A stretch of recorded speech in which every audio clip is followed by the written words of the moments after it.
Thank you for joining us. We'll have that story in a moment, but first, a Fox Chicago exclusive. Some residents are being warned to get out of town before the NATO Summit starts. Darlene Hill has our report live from the South Loop. Darlene? Yeah, Bob, that warning came by this piece of paper here. It reads, the revolving door will be locked on Friday. The rooftop terrace, theater room, and hospitality suites will be closed. Well, it's a yellow memo. Some residents say they saw it on their mailbox, and they saw red. I can't just leave my garage whenever I want. They're holding us hostage in here. Sabina Kreidlinger lives in a condo at the Library Tower. It's a 17-floor building in the South Loop on State Street between Harrison and Congress. It's a busy area, lots of businesses and colleges and a high school all within a couple of blocks of each other.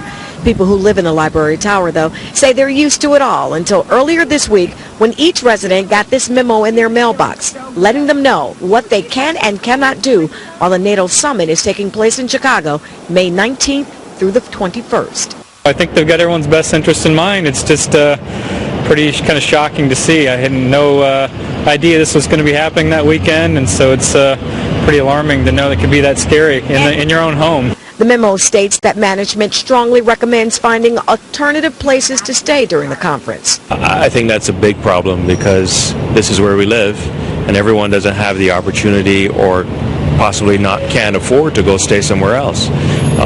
It's a real problem. Management strongly recommends that residents have no guests that weekend. Each time residents enter, their identifications will be checked, and no one will be allowed to move into the building or have packages delivered. While some residents are ticked off, others say it's all about safety. They're only suggesting that. I want to be able to come and go whenever I need to. Changes because during the summit, protesters will hold a rally at the Petrillo Bandshell, and their march will have them in front of the Library Tower. Those protests in other cities have turned very violent. Now we're back out here live tonight at State and Harrison. We tried getting in touch with the management department of that building, and they did not want to talk to us on camera.